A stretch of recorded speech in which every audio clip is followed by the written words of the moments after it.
Alright guys, welcome back. Let's see what's happening between our borders in county and countries. In Tanzania, Samia Suluhu has now come up, or rather is yet to confirm that any businesses or foreigners doing in his country, they must vacate the place so that they can leave their locals to do the business in Tanzania. But for me, Mama Suluhu is just trying to fight for his own people. Wanasemanga watu wake, so that we have election that's ahead for Tanzanian people to elect for their president, and we all know what is going down there in Tanzania. So Mama Suluhu wants to give his people so that aseme, this is what I'm fighting for you. I need you to do this business. I need you to nourish in your own countries. So let us kick out all the foreigners that might come to enjoy on our resources. And in this video, we need just to look about the implication that it brings. Three countries, it might be Uganda, Tanzania, and Kenya. And in case you are watching Mboko Network for the first time, kindly please click the subscribe buttons, then allow the notification buttons to be on. Whenever you're producing a video like this one, YouTube will automatically giving you a notification. And for the subscribers, I really thank you and appreciate you for this support you have granted unto me. First, let's look at the political interest that Mama Suluhu might be playing. Okay, when you need to be elected, then you promise your voter that this is what I'm doing and I'm safeguarding our interest. It might be Kwake is now getting the popularities in the Tanzania, but you also have the two business block that is there. We have the East Africa Community Business Block and the SADC one. So Mama Suluhu amangalia, where will I lean to?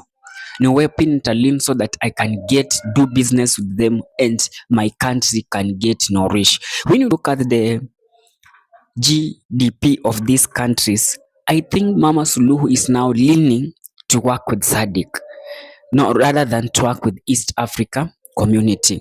And now, let's talk in reality. These are brothers. More Tanzanians are here in Kenya, right as I speak, and we have a lot of Kenyans that are doing their business there in Tanzania. So let's put these things in reality.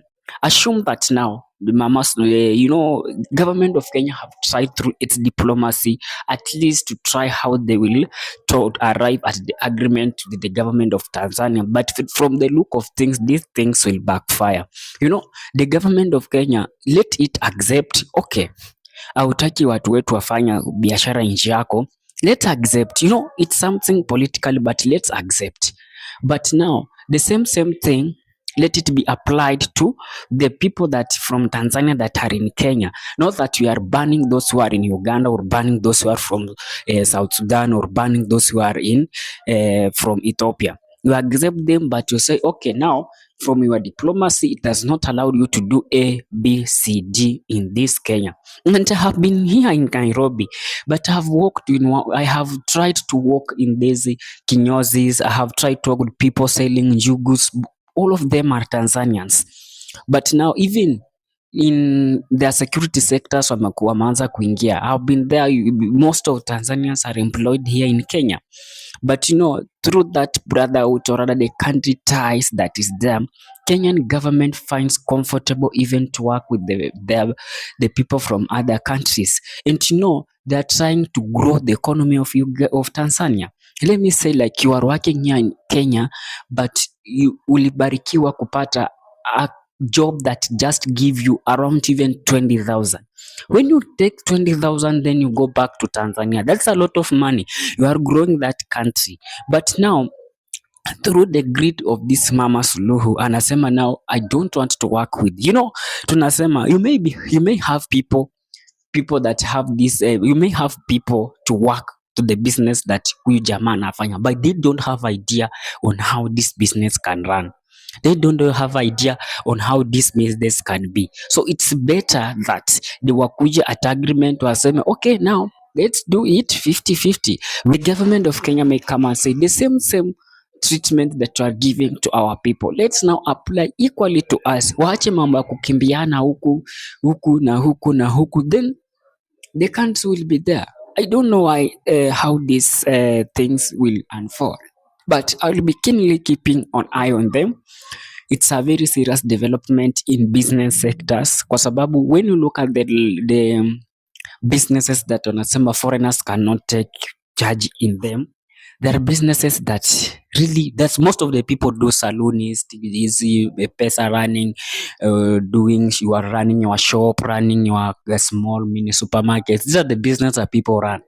There's no any other business that people runs kutoako hizo. Those are the only business that we normally run. Now let's look at the political implications.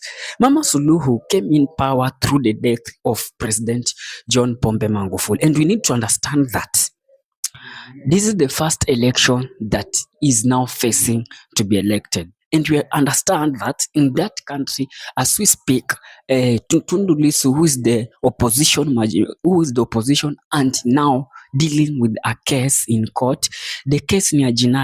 Yesterday there is a vindication in Tanzania that kunyongwa, kesi yake ni ya kunyongwa. So when you look at kitu yenye that lady is trying to say, kusema tu no election, no reform, it can lead to mtu kunyongwa. What if these small businesses that people are taking there? So Kenyans, you need to understand and accept the situation the way it is. Allow watu wetu warudi Kenya, they do their own businesses. Even if business is not nourishing in Tanzania, they can go to Uganda. I know Museveni is a good friend of William Samoei Ruto. Why can't he allow us to do business in Uganda? Right, let me see your thoughts in the comment section. And in case you are here for the first time, kindly please click that subscribe buttons and be part and family of Imboko Network. Bye bye.